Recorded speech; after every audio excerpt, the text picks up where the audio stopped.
Hi, this is Reverend Dr. Nadine Rosechild-Sullivan, and I'm about to read to you one of the narratives in my book, An Abomination in the Sight of the Lord, a deeper look at the Jewish and Christian scriptures thought to condemn homosexuality. This story is written in the voice of a 12-year-old boy who is the son of an anti-gay street preacher. The reference to Steve in this is a play on the saying that God made Adam and Eve, not Adam and Steve, that is used against gay people, gay men, and also at some level gay women to say, that God didn't do this, right? God did not make same-sex couples. He made differently sex couples. And so Steve is a reference to that God made Adam and Eve, not Adam and Steve. So that's who Steve is. And a little trigger warning for the decision the boy thinks he comes to at the end of the piece, though it is simply expressing his feeling state.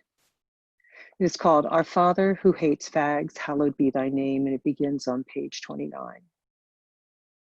Our Father who hates fags, hallowed be thy name.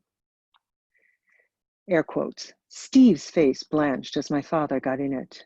Spittle froth from the sides of Dad's mouth as little pieces broke loose and sprayed in Steve's direction. Steve flinched as one small piece wet his cheek, but he did not back up. You're an abomination. Abomination, my father ranted. That's not what it means, Steve insisted, sounding rational. Why can't we have an actual discussion? His God hates fag sign bobbing in his hand, my father went on vigorously preaching the gospel. He was called to this work, and he did it with the fervor of one who had turned from his own wicked ways and repented. Sometimes I admired his fervor and tenacity.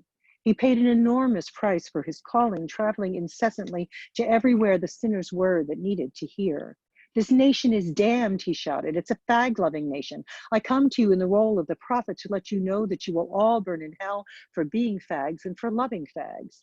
God is just and his flames are hot and last forever. Repent of your wickedness and turn, that God might forgive you. God hates fags, and except you repent, God hates you. My father poked at me with his elbow, his signal that I was not doing my duty. I was not waving my sign high enough or shouting loud enough. Repent, I repeated, but deep inside, my discomfort grew. At night, my father would put away the protest signs and the portable karaoke system we carted on our gospel truck. That beat-up thing had taken us around the United States, fore to aft, hole to hole, more times than I could calculate. In my 12 years, we had literally traveled tens of thousands of miles to conventions, to conferences, to pride marches, to college campuses. Anywhere and everywhere a fag-loving society might shore up its justifications for sliding further and further down the slippery slope to perdition. At each stop, we unloaded, set up, and went to preaching.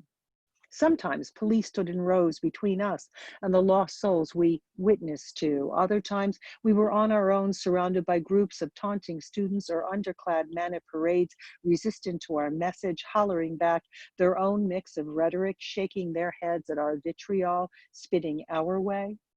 I had believed our message for the longest while, as long as I could remember. Believed it at the end of his strap. Some nights, just for good measure, he would take off his belt and give me and my brothers and sisters 3 licks each just to keep us on the straight and narrow. Spare the rod and spoil the child, he would say, as he sought to drive the wickedness bound in our hearts far from us. He said, he loved us enough not to let us go to hell unchastised. The Father chasteneth the Son he loves, he insisted. Once in a while, on a rare day off, he actually cracked a smile at one or another of us as we worked on making new signs for our next road trip, or stood before him to recite our verses. Chapter by chapter, we memorized the Bible. The begats were the worst, this one begat that one. But he wouldn't let us out of any of it, and then there were the verses about all the wars, who slew who. Sometimes it was interesting when it got to a good story.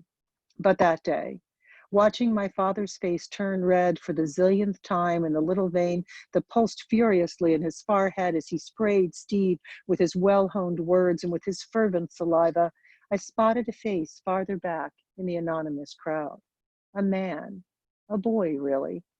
And our eyes met even as I shouted my well-rehearsed chants. and our souls flew out to meet each other, and my loins began to rise. I dropped my sign lower, hoping to hide my reaction to his gaze. I had suspected for a while, but that day I knew. I was one of them. And the nameless boy looked at me, both attracted and terrified, but no more terrified than I. My father's theological shower softened to a din in the background of my head. He knocked me with his elbow because I'd stopped chanting out our message, and I knew that the one way out was no way out at all. When I found the way to do it, I would leave my father's world and his strap for the flames of the father who hates fags.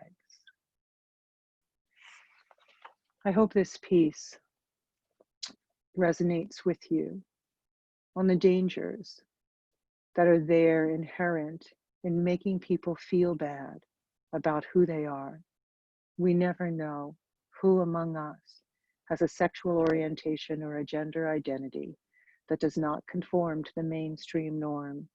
And in that space, we endanger them when we make them feel unwelcome.